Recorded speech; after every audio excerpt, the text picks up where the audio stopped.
You've seen judges across the country, including a Bush-appointed Chief Justice of the Supreme Court, say these are vital vacancies that need to be filled. And this gridlock has not served the cause of justice. In fact, it's undermined it. Over the past 3 weeks, Senate Republicans again denied a yes or no vote on 3 highly qualified Americans to fill 3 vacancies on the nation's second highest court, even though they have the support of a majority of senators. 4 of President Bush's 6 nominees to this court were confirmed. 4 out of 5 of my nominees to this court have been obstructed. So the vote today, I think, is an indication that a majority of senators believe, as I believe, that enough is enough. The American people's business is far too important to keep falling prey day after day to Washington politics. I'm a former senator. So is my vice president. We both value any Senate's duty to advise and consent. It's important, and we take that very seriously. But a few now refuse to treat that duty of advise and consent with the respect that it deserves. It's no longer used in a responsible way to govern. It's rather used as a reckless and relentless tool to grind all business to a halt, and that's not what our founders intended. And it's certainly not what our country needs right now. And I just want to remind everybody, what's at stake here is not my ability to fulfill my constitutional duty. What's at stake is the ability of any president to fulfill his or her constitutional duty.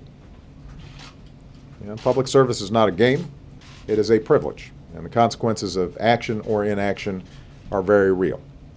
The American people deserve better than politicians who run for election telling them how terrible government is, and then devoting their time in elected office to trying to make government not work as often as possible. Now, I want to be clear. The Senate has actually done some good bipartisan work this year. Bipartisan majorities have passed common sense legislation to fix our broken immigration system and upgrade our courts, our ports. It's passed a farm bill that helps rural communities and vulnerable Americans. Passed legislation that would protect Americans from being fired based on their sexual orientation. So we know that there are folks there, Republican and Democrat, who want to get things done. And frankly, privately, they've expressed to me their recognition that the system in the Senate had broken down and what used to be a sporadic exercise of the filibuster had gotten completely out of hand. I believe, I'm confident that that spirit will have a little more space now. I want us to make sure that we can do more work together to grow the economy and to create jobs. And if there are differences in the Senate, then debates should be had. People should vote their conscience. They should vote on behalf of their constituents. But they should vote. That's what they're there to do. And ultimately, if you've got a majority of folks who believe in something, then it should be able to pass. You know, Americans work hard, they do their jobs, and they expect the same from everybody who got sent here.